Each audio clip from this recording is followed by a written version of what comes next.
as a culture, how do we behave? Got some weird things going on, right? Things are a lot different than what you'd be used to. So when you think about this same kind of look here, we have something that you're aware of. We've taught on this in class before, this thing called the worldview, where people actually see the world according to how they view things, right? So if you grow up and you learn biblical principles in junior high, and you have the 10 Commandments in front of you, and these things have become your formative times of your life, so that you're actually molded that way, then your worldview, how you see the world, will be biblical. But without all that and replacing it with secular teaching, your worldview now, how you view things, is totally opposite. I mean, I meet people all the time who they don't know the flood story. They don't even know that. It's no longer, these things aren't taught anymore.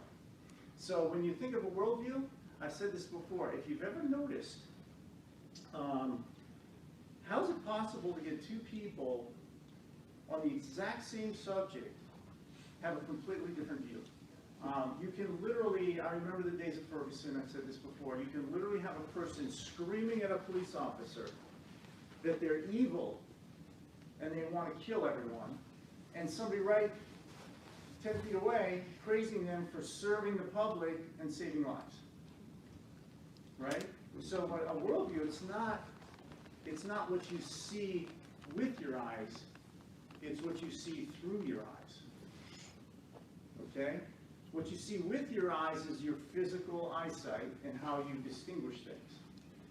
How you see through your eyes is your worldview and how you've adopted this system of beliefs that you have.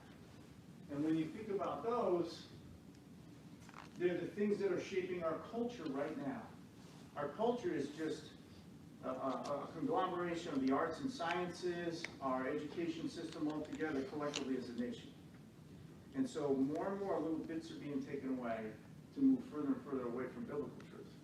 And so the only place you find biblical truth being spoken about where everybody's smiling is in a class like this in church, right? You go outside the church, you're living in a postmodern world. Now you're a person of two views. Most Christians hide their Christianity. Nobody in work goes, Todd, what do you mean? No, that's not who Jesus was. Wait a minute, you got it wrong. Nobody talks up, nobody says anything.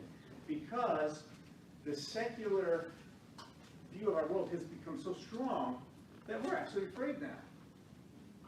And we talk about, I love the founding, we call them the founding fathers. They're the founding millennials. That's what they were. They were 33 years old, right? They weren't afraid of anything. I mean, when you read some of the documents, you literally have people sitting there as they're signing it, and they're looking at one another, and they're saying, how long do you think we'll be alive? When do you think they're going to come take my house? I mean, they're literally knowing their life is over. And yet we're, as Christians, like, they're going to make fun of me. They're going to call me a weirdo if I talk about Jesus, And we get afraid to do that, right? But not in church. So we live a dual life. So when we think about how this works, God's pretty clear on this. He goes, you do actions, but that's not who you are. It's not what you do. Because it's really where your heart is, who you are on the inside, and your actions are just a manifestation of that. So how you think in your inner man is really how you behave, which makes total sense. So what you have is you have a system that you develop on how you view things that leads towards your behavior that begins with an influence from different places to form beliefs. But beliefs aren't really that big a deal. Because most people in here would say they believe in Jesus Christ, but then when they're out in the public, they're not convicted to speak in his name. So that we're talking about a value system where he's actually the most important thing, and you have a conviction that you want him known. And that leads to